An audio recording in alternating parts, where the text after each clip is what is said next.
Mutiara Pagi persembahan RRI Manado.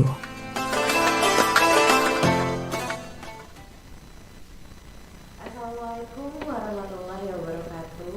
Waalaikumsalam warahmatullahi wabarakatuh. Teman-teman berdua dan juga sahabat budaya, seperti biasanya di hari Jumat hari ini kita kembali lagi di Mutiara Pagi Islami. Tentunya tidak sendiri saya bersama Umi Sida. Assalamualaikum Umi. Waalaikumsalam warahmatullahi wabarakatuh. Bagaimana? Sehat ya? Alhamdulillah. Gimana Umi kabarnya? Alhamdulillah sehat walafiat.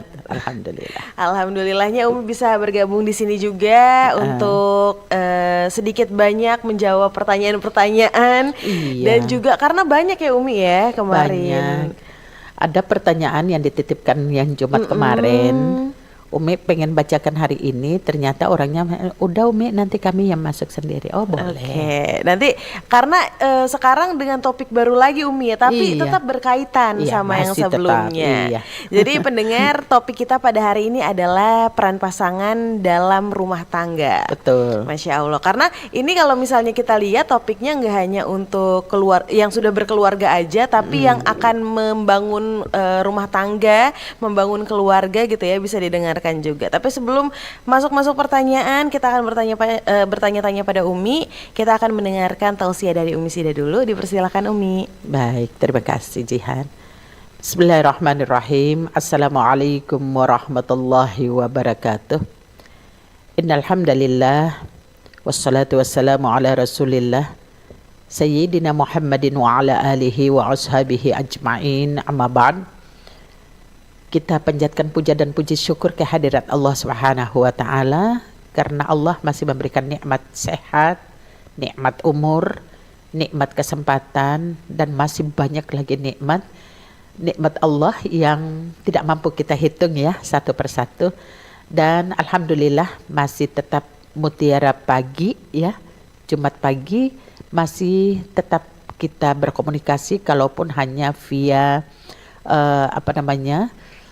RRI, betul, via WhatsApp dan lain sebagainya. Ini bentuknya komunikasi, tapi insya Allah mudah-mudahan dari awal komunikasi yang baik kita akan mencapai sesuatu yang baik, insya Allah.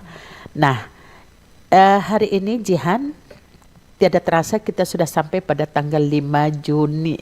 Iya betul. Tidak terasa ini sudah separuh dari 1 tahun 6 bulan. Kita sudah sampai di bulan ke-6. Nah, hari ini tema kita itu peran pasangan hidup dalam rumah tangga. Dari sekian-sekian waktu yang sudah kita lewat, dari hari, minggu, bulan, kemudian tahun, sudah terlewatkan. Sebenarnya apa sudah ada tujuan hidup atau belum ini?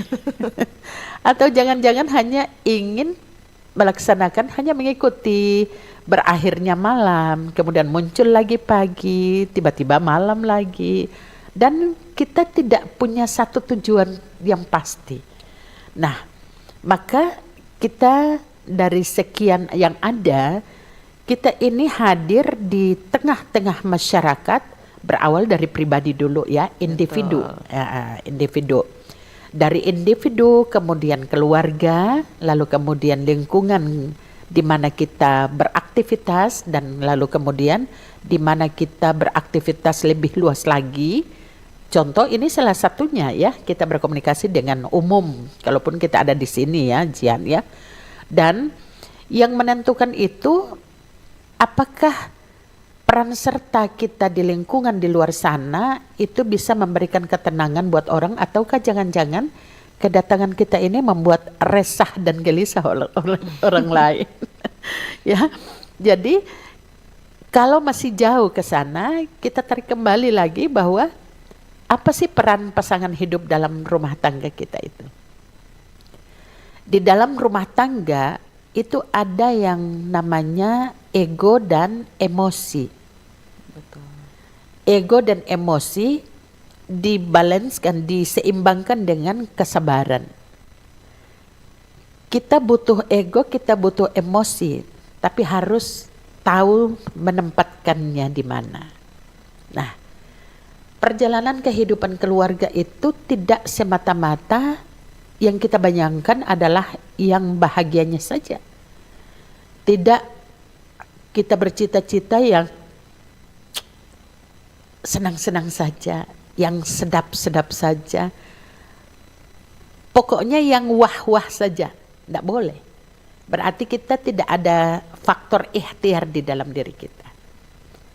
Contoh, pasangan hidup kita ini adalah lahir dari karakter yang berbeda, dari keluarga yang berbeda, dan mungkin juga dari suku dan agama yang berbeda.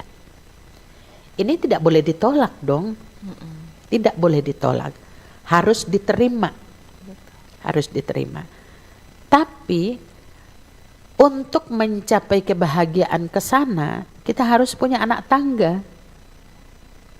Anak tangga yang harus kita telusuri itu, anak tangga yang pertama adalah menyeimbangkan antara diri kita dengan orang lain yang tadinya dia adalah sosok orang lain, datang dari keluarga yang lain, punya ayah ibu yang lain, suku yang berbeda dan lain sebagainya, tapi tiba-tiba hadir di hadapan kita menjadi pasangan hidup kita.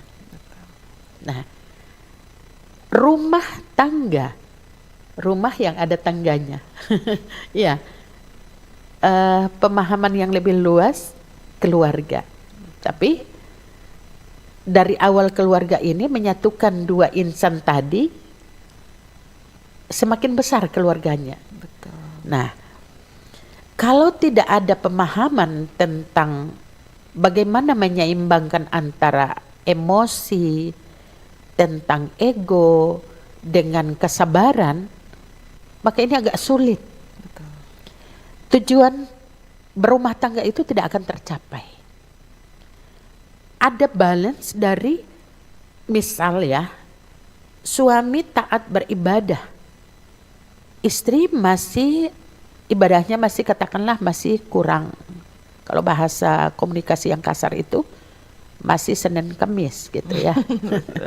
Seninnya sholat, Selasa Rabu absen gitu ya. Kamisnya sholat lagi. Kamis sholat lagi gitu. Nah, ini tidak boleh dilepaskan dong dari suami, tidak boleh. Dia tidak hanya semata-mata sebagai ar-rijalu qawwamun 'alan nisa.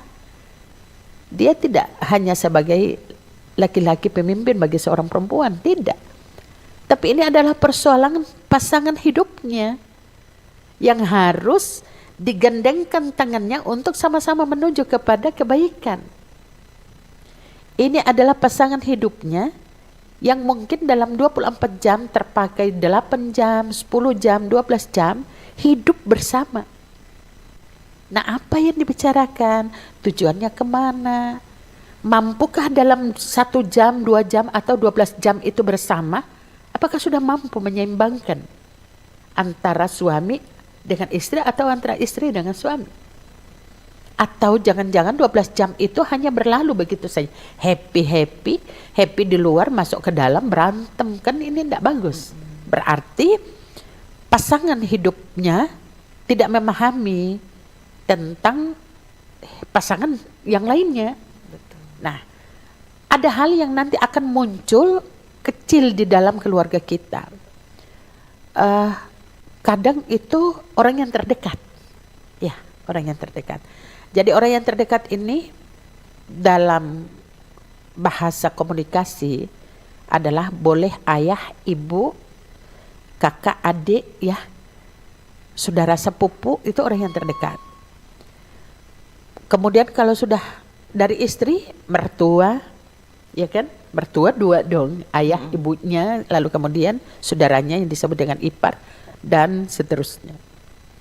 Dan ada orang yang jauh.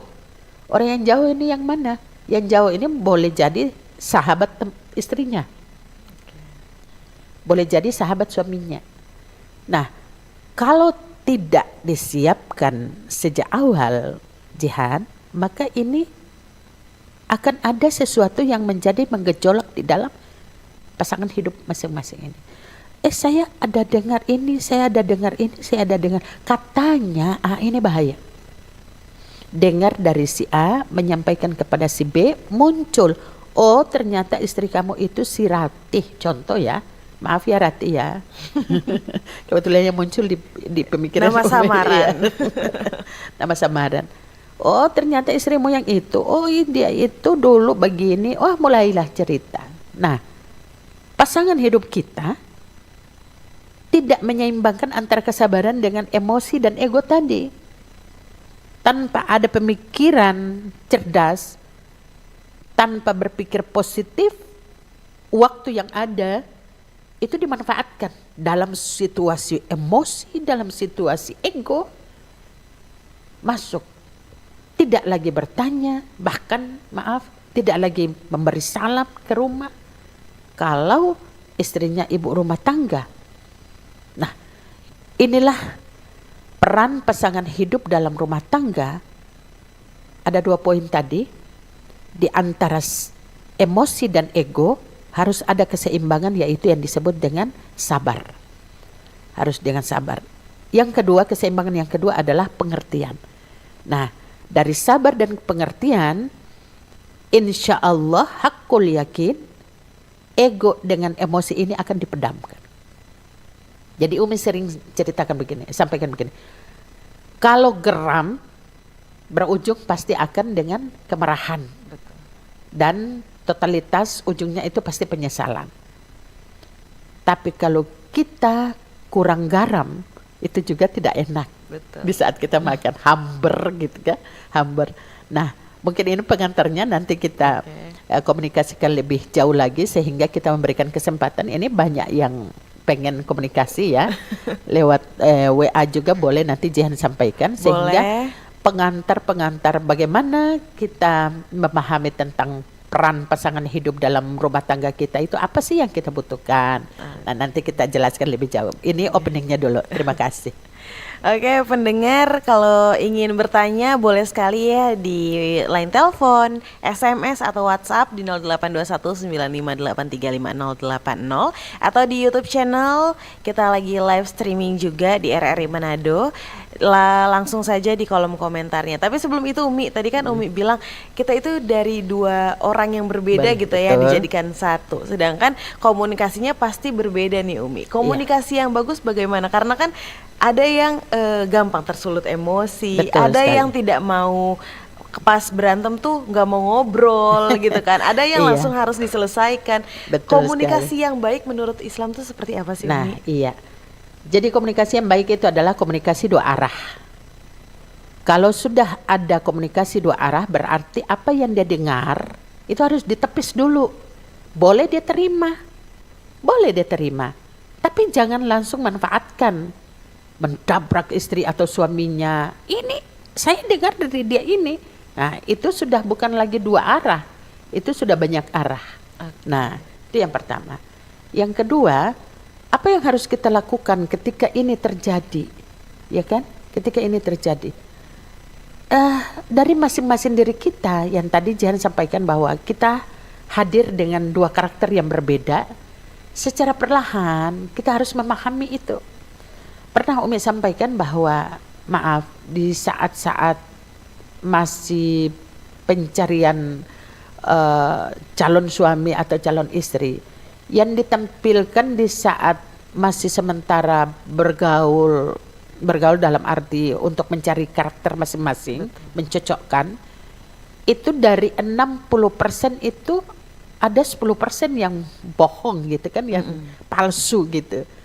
Nanti ketahuan pada saat berumah tangga, meledak emosinya, suka marah dan lain sebagainya, baru antara istri dengan suami yang bilang, oh ternyata ngana begini gitu kan. Oh ternyata ini sifatmu. Jadi kan berbalik lagi ke belakang. Betul. Oh dulu itu ngana begini, kok ini bisa berubah gitu. Jadi kadang apa yang menjadi egosentrik kita itu kadang dia cepat untuk ditunjukkan, terkadang juga dia mampu untuk menyembunyikan. Betul. Nah, yang tadi, kalau tidak ada saling pengertian, ini meledak. Jadi, kita dituntun dalam syariat Islam itu untuk berumah tangga apabila salah satu di antara pasangan, baik dia suami maupun istri, saat meledak amarahnya, pasangan yang lain itu harus diam. Harus diam dulu, mendengarkan dulu. Kemudian berusaha untuk kalau istri yang marah, Berarti suami harus memberikan, siap mendengar, lalu kemudian akan nanti mengayomi, melindungi. Nah, bagaimana cara melindunginya? Ya mungkin duduk, diam dulu, dengar. Tapi kadang suami ada yang suami bilang, Umi, saya sudah diam, saya sudah duduk, saya sudah dengar. Tapi istri malah marah. Kenapa nggak berdiam? Serba salah itu. Jadi suami bilang, ini serba salah Umi kan. Iya kan, itu emosi ya namanya emosi. Dia pengen ada balasan emosi yang di dalam pasangannya itu kan. Kalau itu terjadi, makanya tadi diseimbangkan dengan apa? Dengan sabar. Innallaha ma'as sabirin. Allah itu menyukai, mencintai orang-orang yang sabar. Nah, sabarnya itu sekuat mana? Sabarnya itu ukurannya seperti apa? Gitu kan. Ini tidak lama. Orang marah itu tidak lama karena meledak, emosinya itu meledak. Makanya ketika ada nasihatnya baginda Rasulullah Sallallahu Alaihi Wasallam kepada para sahabat, jika kalian marah karena musuh, karena ada yang memfitnah, karena ada yang mencaci maki, ada yang iri hati, sementara kebenaran itu ada pada diri kalian. Di saat kalian marah dalam keadaan berjalan, cobalah untuk tenang. Di saat tenang masih marah, di saat berdiri dan terang masih marah, cobalah untuk duduk. Di saat duduk masih marah, berbaring. Bagaimana ya Rasulullah kalau kalau sudah berbaring tapi masih marah? Kata Rasulullah, bangkit dari tidurmu, menuju ke tempat wudhu dan basahi tubuhmu dengan air. Maksudnya berwudhu, segera berwudhu. Kalau kamu sudah berwudhu, itu insya Allah semua godaan syaitan itu, emosimu dan lain sebagainya itu insya Allah akan reda. Nah, jihad, kalau kita ikuti ini sampai tingkat wudhu, selesai wudhu juga masih marah, ini kan sudah keterlaluan. Ustadz saya bilang kalau dia sudah wudhu dan dia sudah marah, berarti bukan temannya iblis pebos itu. Sebahaya itu. Sebahaya itu. Nah, ini yang harus kita kendalikan. Jadi pasangan kehidupan kita itu kadang menjadi sesuatu yang tidak boleh kita abaikan, harus diperhatikan seperti itu. Oke, Umi di sini ada WhatsApp. Assalamualaikum warahmatullahi wabarakatuh. Waalaikumsalam warahmatullahi wabarakatuh. Umi, saya mau bertanya, apa saja 3 kualitas terpenting yang harus dimiliki seorang pasangan dan bagaimana cara mengatasi suami yang tidak sholat, sedangkan saya rajin sholat 5 waktu. Terima kasih Umi. Dari Ibu Merianti di Ciremai. Nah, ini dia kan tadi. Iya. Jadi kadang ada pasangan hidup kita yang ibadahnya bagus, tapi kita sendiri tidak. Betul. Atau sebaliknya. Nah, ini Ibu Merianti di Ciremai. Terima kasih ya Bu. Bagaimana apa saja 3 kualitas? Nah, ini beliau sudah tentukan 3 kualitas, berarti beliau agak sedikit ini ya sudah menentukan. Nah, kualitas yang pertama adalah kesabaran. Kualitas yang kedua adalah pengertian, dan kualitas yang ketiga adalah komunikasi. Ini 3 kualitas terpenting yang harus dimiliki seorang pasangan terhadap pasangannya. Sabar itu tidak akan pernah berujung dengan kesengsaraan. Sabar yang kita miliki, insya Allah itu pasti akan bahagia yang kita tuai. Bahagia yang kita tuai. Karena itu yang tadi Umi sampaikan, innallaha ma'as sabirin. Watawasau bil haq, watawasau bis sabr. Ini jelas, ini ayat sudah jelas menjelaskan kepada kita. Yang kedua, pengertian. Kalau dia tidak pernah sholat, satu pengertian dulu, ya mungkin capek ya, untuk memberikan penjelasan sholat itu 5 waktu, itu sholat 5 waktu itu adalah wajib. Itu hati-hati. Jangan sampai dia balik menuduh kita kembali. Kadang sok-sok alim, begini-begini, bahkan mengajak kepada kebaikan itu kalau tidak tepat waktunya, tidak tepat tempatnya, itu jadi bumerang, jadi musibah. Karena kita dianggap atau pasangan hidup kita menganggap bahwa dia dijatuhkan, derajatnya jatuh, dia dipermalukan dan lain sebagainya. Maka kita harus pintar itu. Pengertian itu harus pintar, benar-benar dipakai. Nah, ini faktor-faktor penting dalam berumah tangga, memahami pasangan hidup kita. Dan yang ketiga ini yang inti, komunikasi. Komunikasi ini penting. Kita harus cerdas memilih kalimat yang pas. Pasangan hidup kita ada yang dia suka, ada yang tidak dia suka. Nah, jangan sebutkan yang dia tidak suka. Tapi harus diungkapkan mana yang dia suka. Satu. Yang kedua, dalam berkomunikasi jangan sok mengajarkan. Karena dia berpikir bahwa yang dia diajarkan itu akan mengganggu dirinya. Oke, Umi, kita potong dulu Mi karena ada telepon masuk ini sepertinya. Assalamualaikum. Waalaikumsalam. Assalamualaikum Umi. Waalaikumsalam warahmatullahi Dengan wabarakatuh. siapa di mana? Ibu Fatimah nih kayaknya. Dengan Fatimah di Sumompo. Masya Allah, Ibu Ibu Fatimah. Oke, bagaimana? Ibu Fatimah, pertanyaannya? Pertanyaannya begini Umi, ini ada 2 pertanyaan. Boleh kan Masya Umi? Boleh sekali Ibu Fatimah. Yang pertama, bagaimana peran yang ideal dalam Islam untuk seorang istri dan suami di dalam rumah tangga? Masya Allah. Dan yang kedua, ciri-ciri rumah tangga yang tidak bisa dipertahankan menurut Islam itu seperti apa Umi? Masya Allah. Baik Ibu Fatimah. Itu aja. Terima kasih. Terima Umi. kasih Ibu Fatimah. Waalaikumsalam warahmatullahi wabarakatuh. Ibu Fatimah ini salah satu penggemar setia Masya Mutiara Allah. Pagi ya. Iya. Kita dari yang kedua dulu. Oke, baik, Ya. ciri-cirinya. Ciri-ciri pasangan yang tidak boleh lagi dipertahankan. Yang pertama, dia tidak mau menjalankan perintah Allah. Pasangan yang seperti ini tidak usah dipertahankan. Sudah kita upayakan untuk menyampaikan bahwa ini yang Allah perintahkan, ini yang Allah larang, tapi masih tetap. Yang kedua, pasangan yang durhaka kepada kedua orang tua.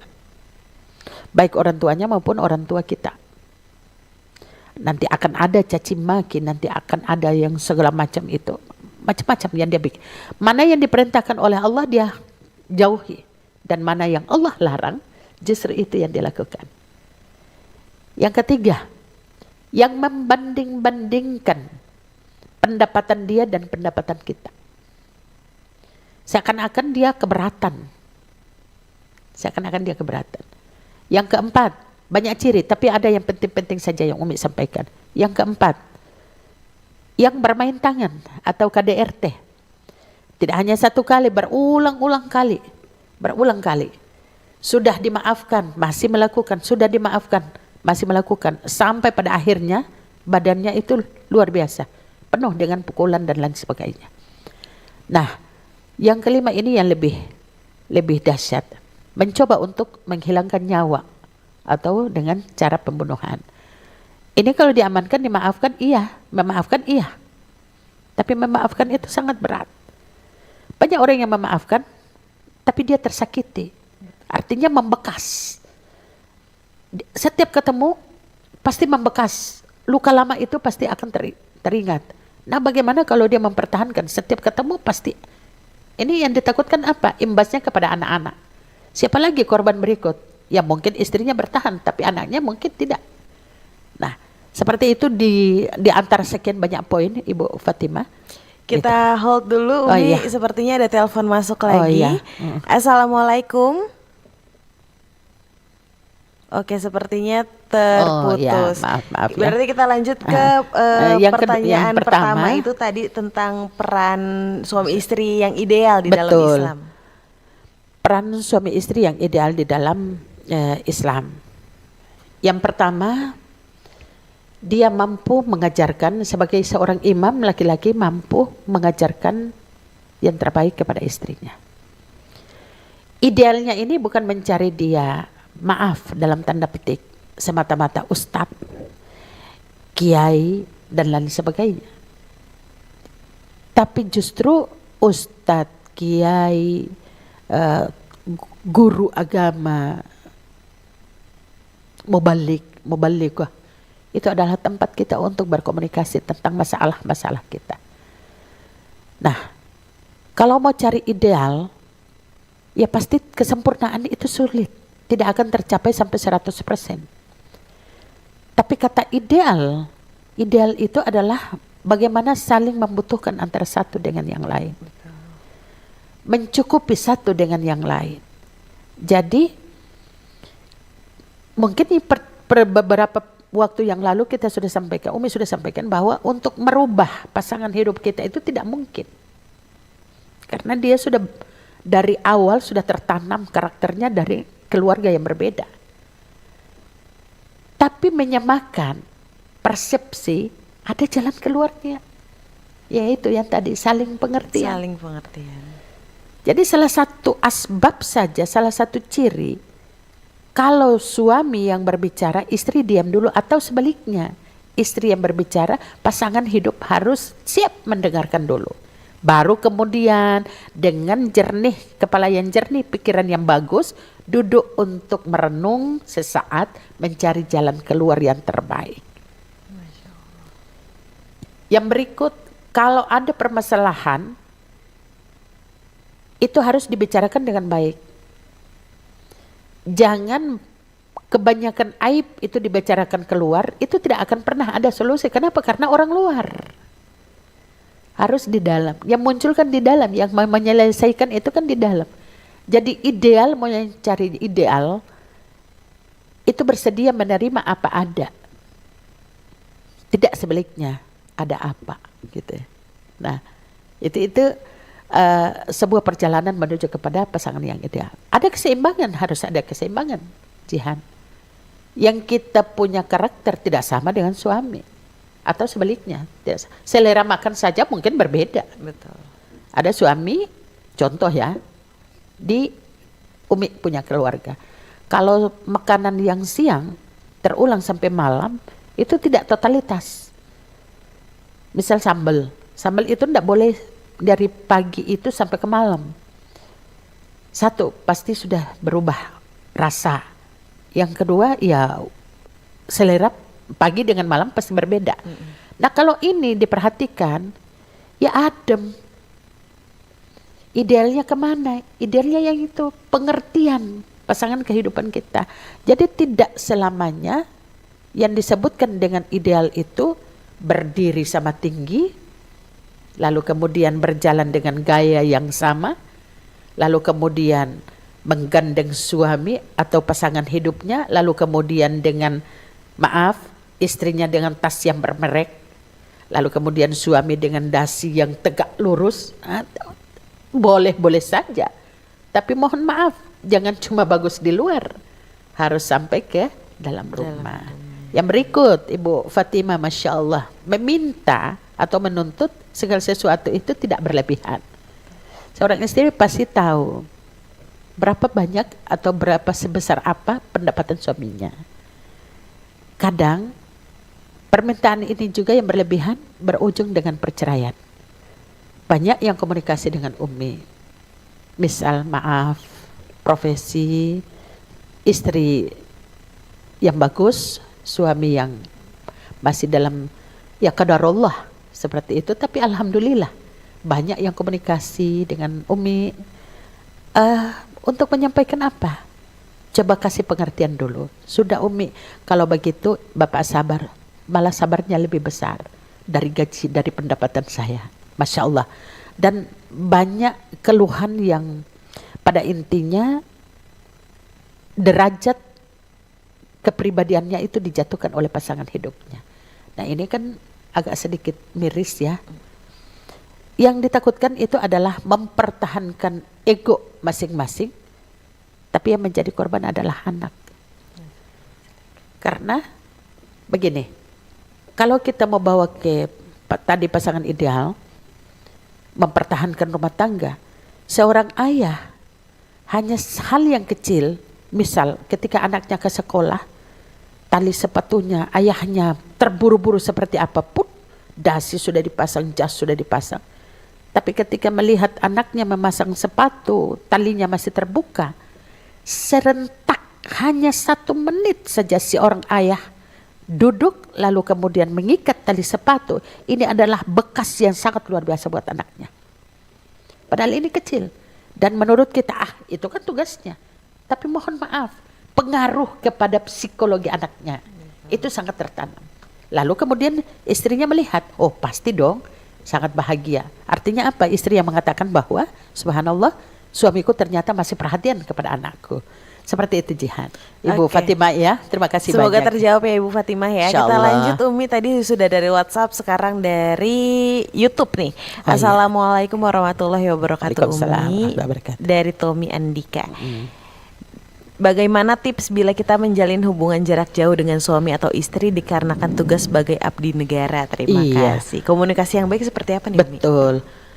Nah, yang pertama itu adalah saling kepercayaan dulu.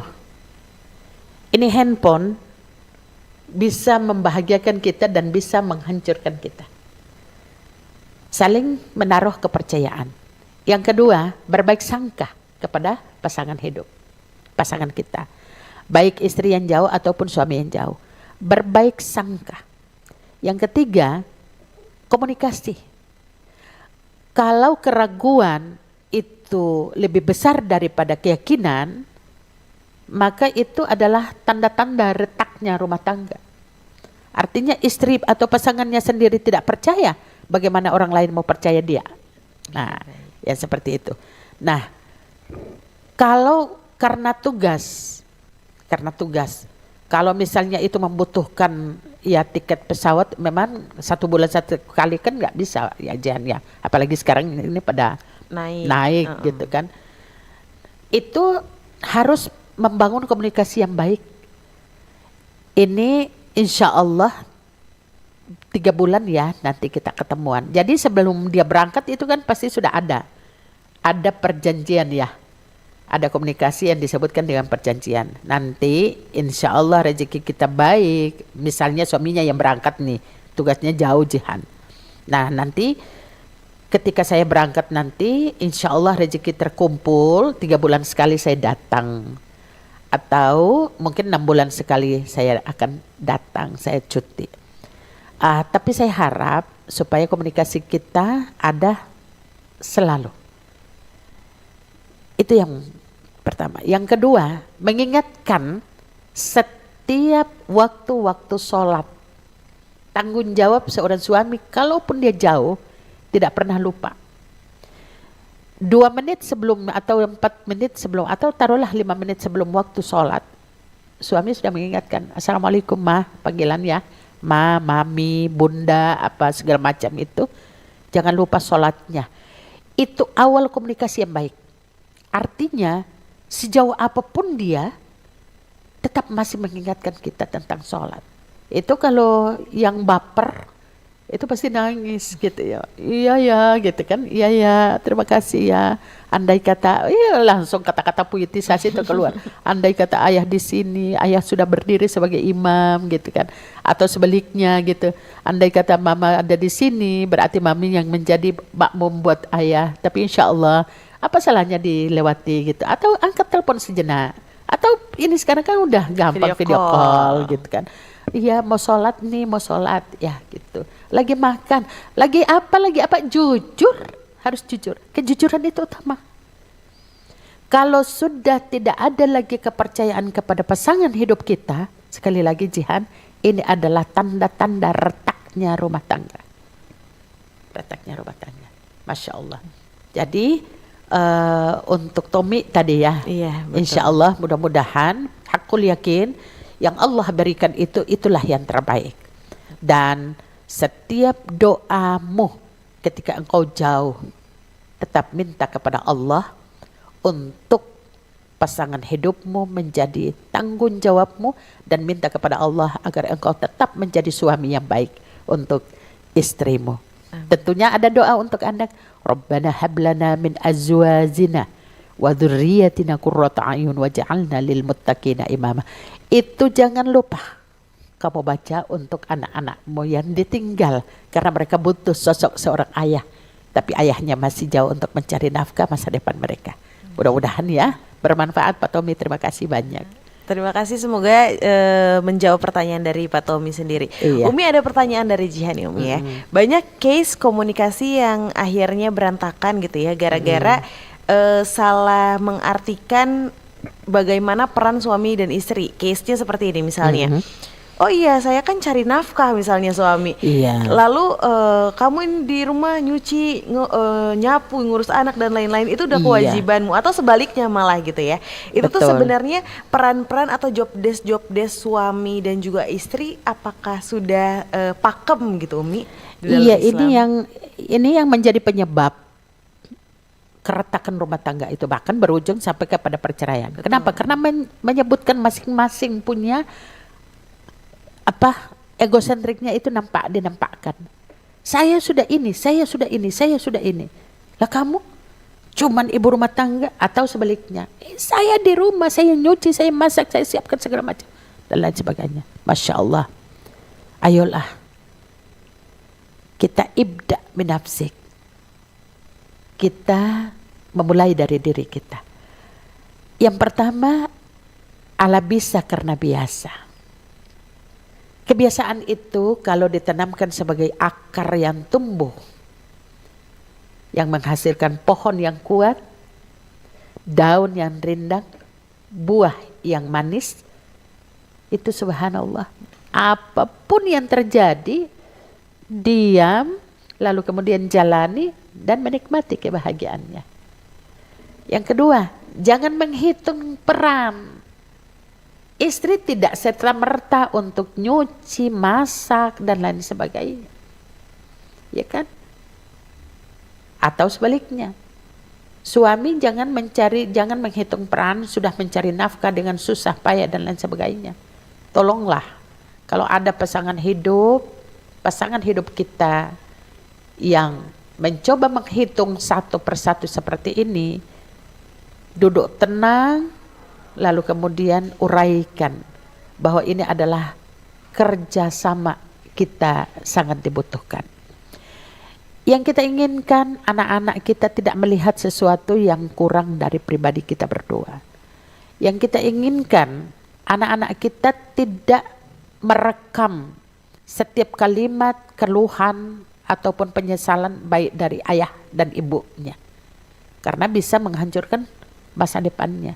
Dia kecewa, dia menyesal, bahkan rasa kekecewaan, penyesalan itu, kebahagiaan yang dia tidak dapatkan dari seorang ayah dan ibu, itu dia bisa lampiaskan kepada teman permainannya, teman di mana dia bergaul.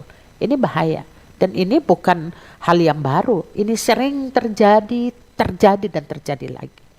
Nah, kalau di antara pasangan hidup itu sudah menyebutkan hal-hal yang seperti kes-kes tadi itu, maka ini yang disebutkan dengan kurang komunikasi. Betul.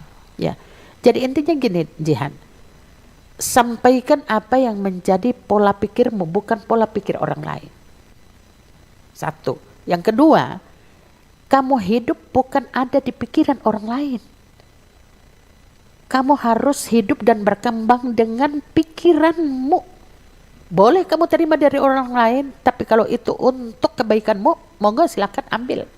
Tapi kalau sepanjang itu hal yang tidak bagus, nah fungsi kita mendengar ini kan ada yang baik, ada yang tidak bagus. Betul.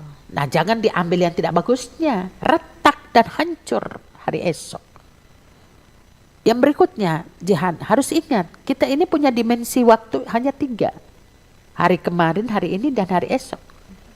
Artinya hari ini kita ada, berarti hari kemarin sudah kita lalui. Nah, usahakan hari kemarin yang jelek, yang buruk, jangan terulang hari ini. Makanya dalam bahasa agama itu disampaikan bahwa hari ini harus lebih baik dari hari kemarin. Dan hari esok, ini dimensi waktu yang tidak pernah seorang manusia bisa menentukan hari esok dia bisa hidup. Kenapa? Karena itu milik Allah.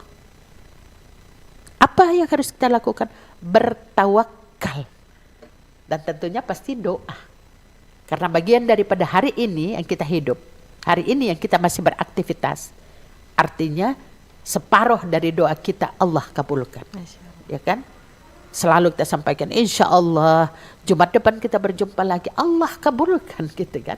Allah kabulkan. Jadi sepanjang kita berprasangka yang baik kepada Allah, meminta yang baik kepada Allah, Allah pasti akan mengabulkan itu. Karena janji Allah, ud'uni astajib lakum. Kewajiban kita untuk meminta. Dan insya Allah, Allah tidak mengabaikan itu, tapi Allah akan mengabulkan. Tinggal proses waktunya itu, kapan, bagaimana caranya Allah, itu yang kita tidak tahu. Itu tersangkut dengan dimensi waktu di hari esok. Masya Allah. Umi, ini menjadi pertanyaan terakhir nih di Mutiara Pagi Islami pada hari ini, Umi.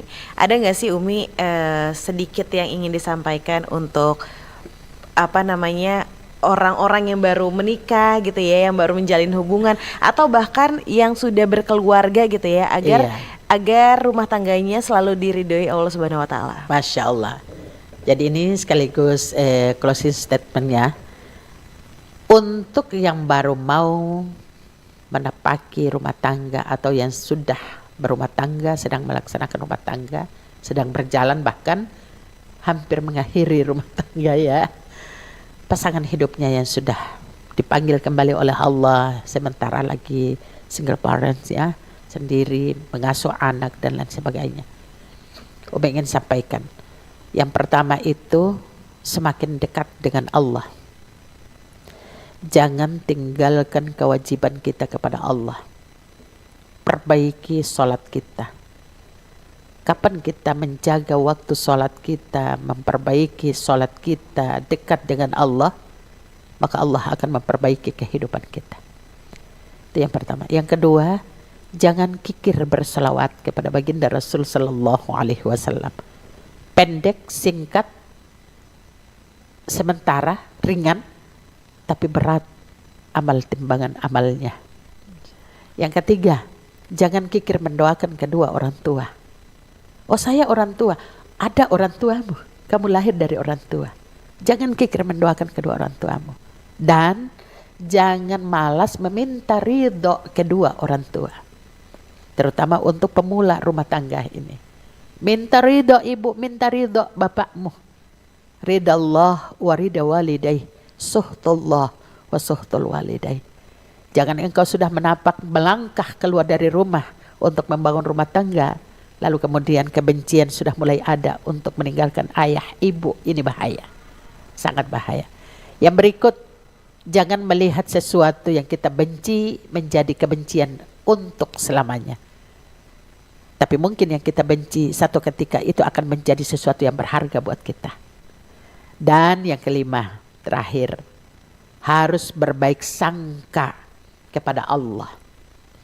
Karena apa yang kita sangkakan itu kebaikan, ini qadarullah, ini sudah qadarnya Allah, maka insya Allah Allah akan memberikan jalan keluar buat kita.